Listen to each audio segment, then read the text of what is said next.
So the next job was to display them for you. So as you can see, I received 3 different lengths of strip. 2 of those are almost my cabinet length, but the shorter 2 together fit my cabinet length. I believe my cabinet is 1.8 meters, so they fitted that very nicely. Now this is the power supply and cabling, and as you can see, I want to mount the power supply on the outside of my cabinet, and I was going to put the dimmer on the inside because for my cabinet and my purposes and my studio, that's the best bet. So a simple enough hole through the floor of the cabinet, and I can run the cables through and rewire them.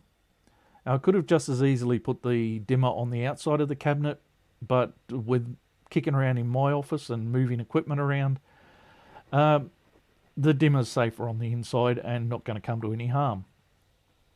So obviously I had to unwire it, being an electrical tradesman, that's just how I work.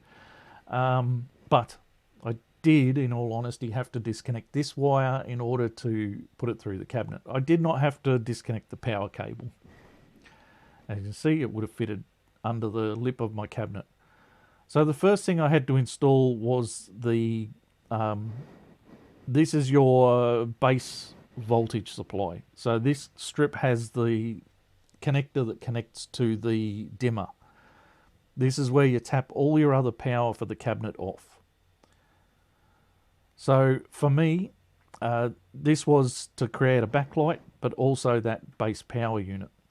As you can see with these, they come with a 3M taped back on them, which was very convenient and also very sticky. In order to move these where I had not quite lined a couple up straight, it was a bit of a trick, but it worked. You get a limited amount of time to straighten up your installation. But yes, they are now stuck.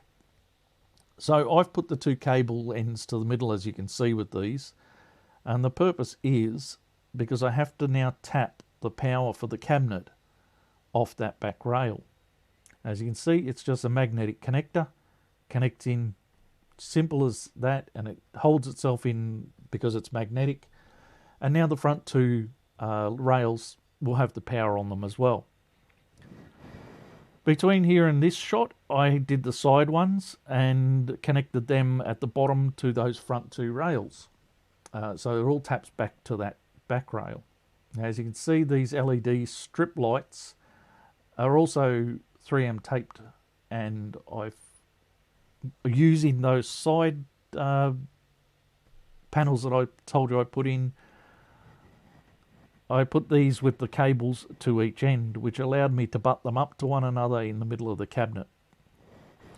As you can see, I've put them end to end with the power cable going towards the far end.